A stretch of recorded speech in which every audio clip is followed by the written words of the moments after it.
like, bro, yeah, she got a kid. Look at his back. Oh my god.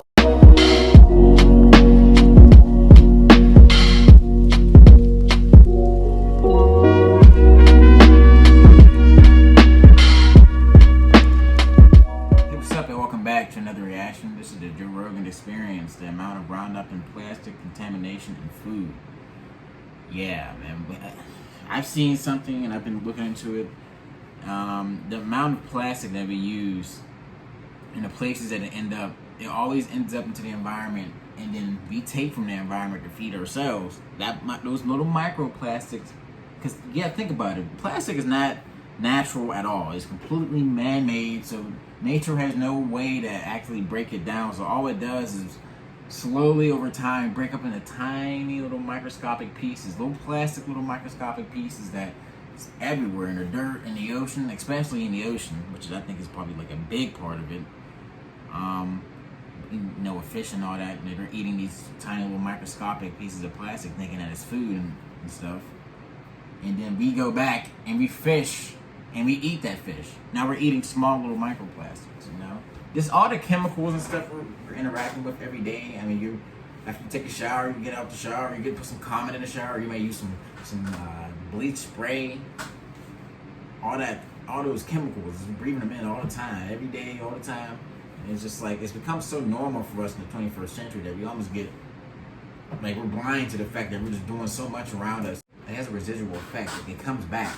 It doesn't, you just put out and nothing returns. Like, oh, no, all this plastic is going somewhere. All your garbage goes somewhere. I think you just put it in the back of your house and the truck man takes it away. Oh, he takes it away. Away.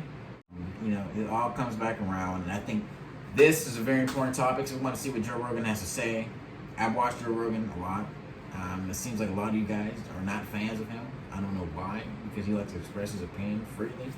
And he brings on other people who he may not agree with, and he's able to have a good discussion with them. Because this is why he is the most popular podcast in the world. The discussions he's able to have with people are enlightening.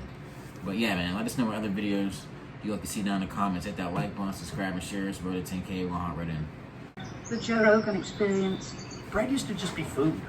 When the fuck did bread become bad for you? It's evil shit. You know, there's the conspiracy theory that it's glyphosate that's fucking people up. That it's not. See what that is all about? Because I've heard people talk about that. What is it? I think Robert Kennedy Jr. was talking about that. He was talking about Kennedy Jr. Glyphosate is Roundup. Roundup is that stuff that they spray. Wow. Yeah. No, that the stuff's super bad for you, right? There's no way there's Roundup in. But hold on. If they use it on these plants, where does it go? How do they wash it off? Like, what kind of residual effect does that stuff have? Sure. On the food you eat. Yeah.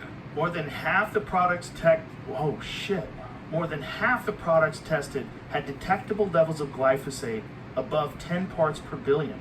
45 out of 86 products contained detectable levels of glyphosate. Ranges were from 12 parts per billion to 1,150 parts per billion. Organic foods are much less likely to have trace amounts of glyphosate. However, it is appearing in low levels in some cases. It's there.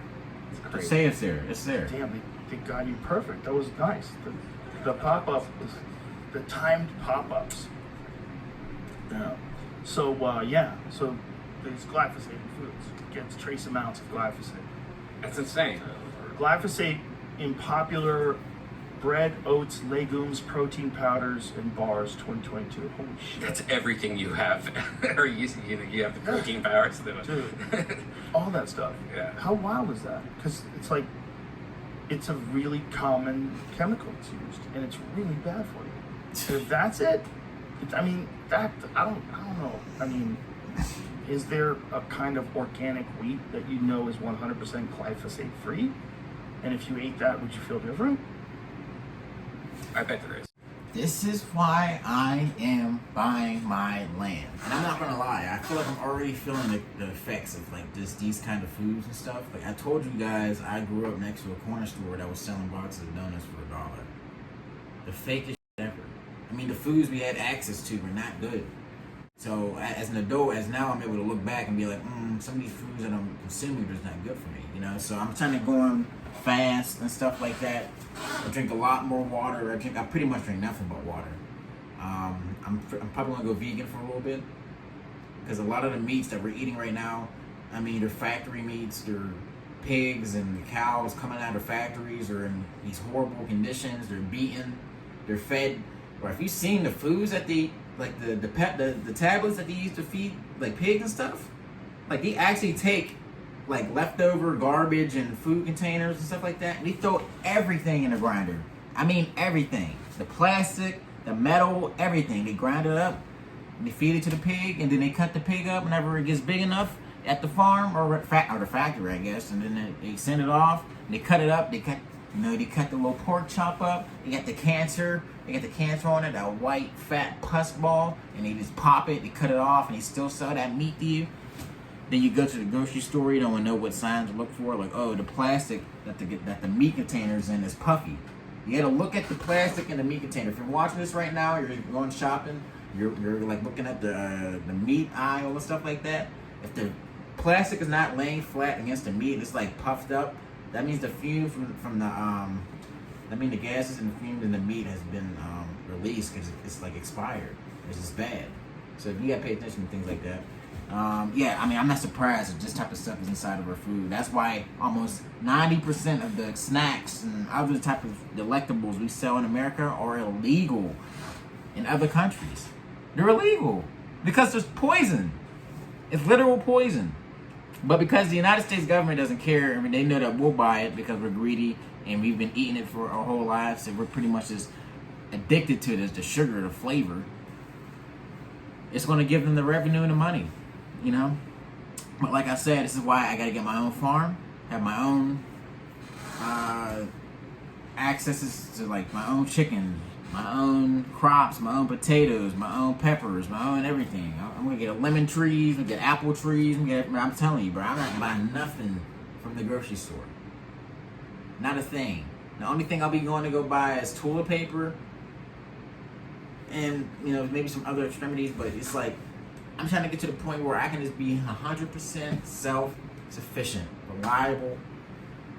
I'll have guns, weapons stock to a point, but even then, I know that's going to run out eventually. If the world falls, you can't rely on your gun forever. I mean, so you got to get that bow and arrow skills up, be able to use a hatchet and stuff like that, sword, knives, know how to use that, fighting.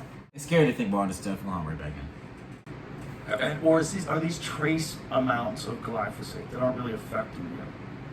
Like, I wish I knew. I mean, like, it sounds scary when they're talking about parts per billion, but I wish like a scientist would go, not a lot. Right. It's like those microplastics. When I start reading about microplastics and stuff like that, I start freaking out. Do you know how much we eat every week? Yeah, it's nuts. It's a credit card. Yeah. We eat a credit card. Craziness. I wish I could remember. I read someone said that it's not a misinterpretation, but that's like the highest end it could be as a credit card. I think when they So like somebody who eats microwave. and they even the way they got that number was like studying clams or something like that, and then did a math problem. I can't think of the word right now. Just figure out what it would be like in humans if it was the same size. Oh.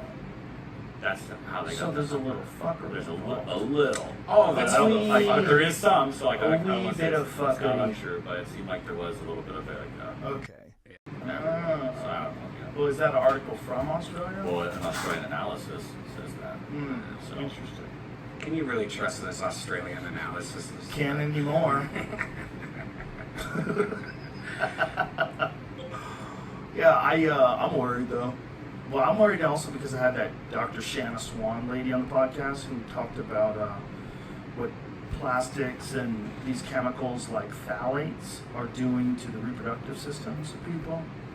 Did you ever hear about that? Yeah. You know about this link? I think I heard about it. She's got this book called Countdown, and it's all about what plastics are doing to people's reproductive systems. Right.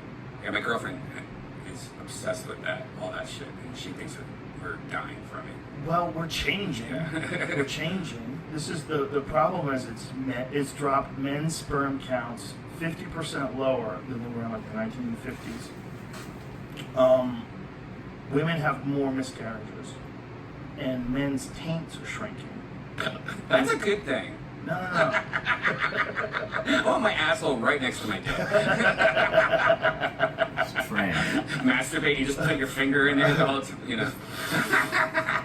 Be like pick it up like a bowling ball. I need to find an alternative to plastic. Man. That's bad because the closer the taints are, it's the more feminizing of the male. This is what it is like in mammals, and I'll probably fuck this up, my apologies in advance. In mammals, male taints are between 50 and 100% larger than the females. So that's one of the best ways that they detect whether or not a mammal, like a puppy, is a boy or a girl. The taint is bigger. But in men, over the last X amount of years, they've been shrinking. And they've been shrinking steadily, which is an indication of penis sizes are shrinking, testicles are shrinking, sperm counts dropping like 50% lower. And at the same time, this is the introduction of petrochemical products like plastics and stuff like that, and the eating out of plastic bottles, drinking out of plastic bottles, eating out of plastic plates. You know, all this stuff is entered into the bloodstreams, and they found in studies in mammals that when they introduce these phthalates to mammals, their offspring are affected. The reproductive systems are affected. Wild shit, dude. Because it's like we're doing something weird to the human organism. Damn, man. That's... Yeah, our ancestors, you know, these people, even like 40, 50 years ago, 60 years ago, where people were like leaving the farms in the rural areas and coming to the cities, and they were being exposed to new type of toxins and stuff like that in the air and pollutants. I mean, that completely changes the human function. You know, considering you're in a whole new environment, I mean, like a whole new environment. And up until now, up to recently, this is like a very short amount of time. Maybe like the past 200 years, we've been living in big cities like this, that were like giant, immovable trash cans. I mean, like, and then the amount of plastic and the amount of accommodative like resources that we use that were man-made, that became a part of our lives, that are every day. I mean, look at this right here. I got a plastic bowl right here. I mean, it's everywhere. It's pretty much just ingrained in human society. Look at this. My water. It's in a plastic cup, right? I mean, I'm probably drinking about... that's a little bit of plastic right there, man. It's crazy to think about. We really just got to find an alternative to these non-biodegradable substances. We got to find something that can be used globally, that can be discarded pretty much anywhere, and it'll be able to break down naturally, and it won't be harmful to the environment, to animals, to insects, whatever. You know what I'm saying? But I don't know. I think it's going to be hard to do because a lot of companies rely on these type of technologies, such as plastic and other things, in order to keep the cost of manufacturing down. So who knows if we're going to see that change, but I think it's important to get this type of talk out. So that's why I wanted to react to this video, to get you guys thinking about this type of stuff. So yeah, just let me know in the comments you want to see more of these type of videos. Hit that like button, subscribe, and share. Really appreciate everyone coming back to the channel. I want to see you next time. Peace.